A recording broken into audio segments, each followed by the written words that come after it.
And whenever you see the imams on television preaching tolerance and peace, they are quoting from the parts of the Quran that were revealed to Muhammad at a time when he was weak and his enemies were strong, and he had no political or military power.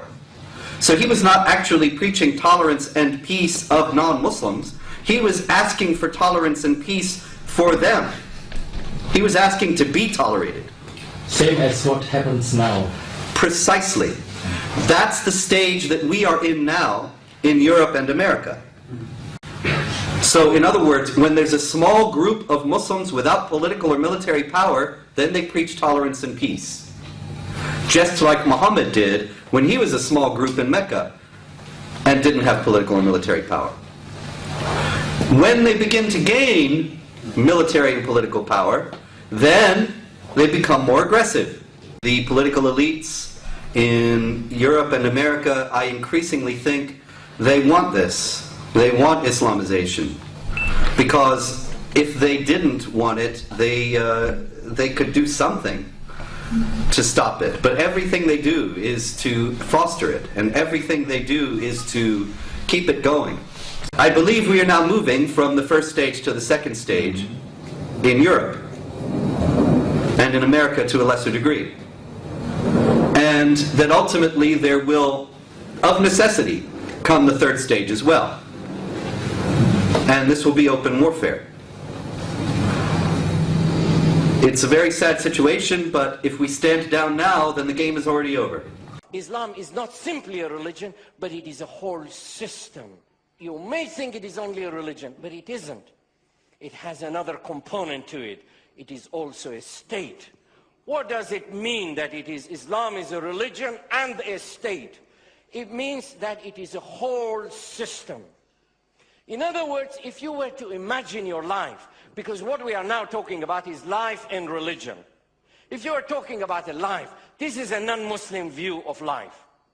If that square was life, then this is life for us. And religion is a tiny, weeny part of it. According to Islam, that is not the case. According to Islam, this box, the same box, becomes a whole religious system. And life, as you see it, is a tiny part of it. It means that this life, you eat, you drink, you sleep, you have business, there are governments, there are laws, it is all controlled by this religious system. So Islam is not simply a religion.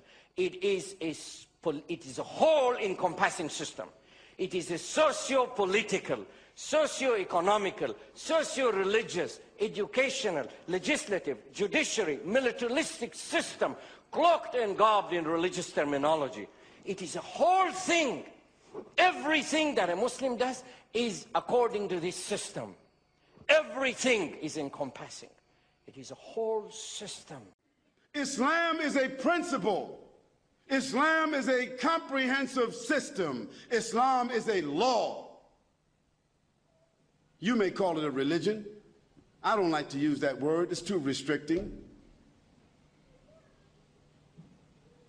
When we say religion, a whole lot of things just come up in the mind from all the movies and books and things that we've read. Religion seems like kind of restriction, like a suit you might wear, like going into some place like it might be to some people virtual reality. You've heard of that, right? So like virtual reality, you can pay for, you can go somewhere and develop and have your own religion.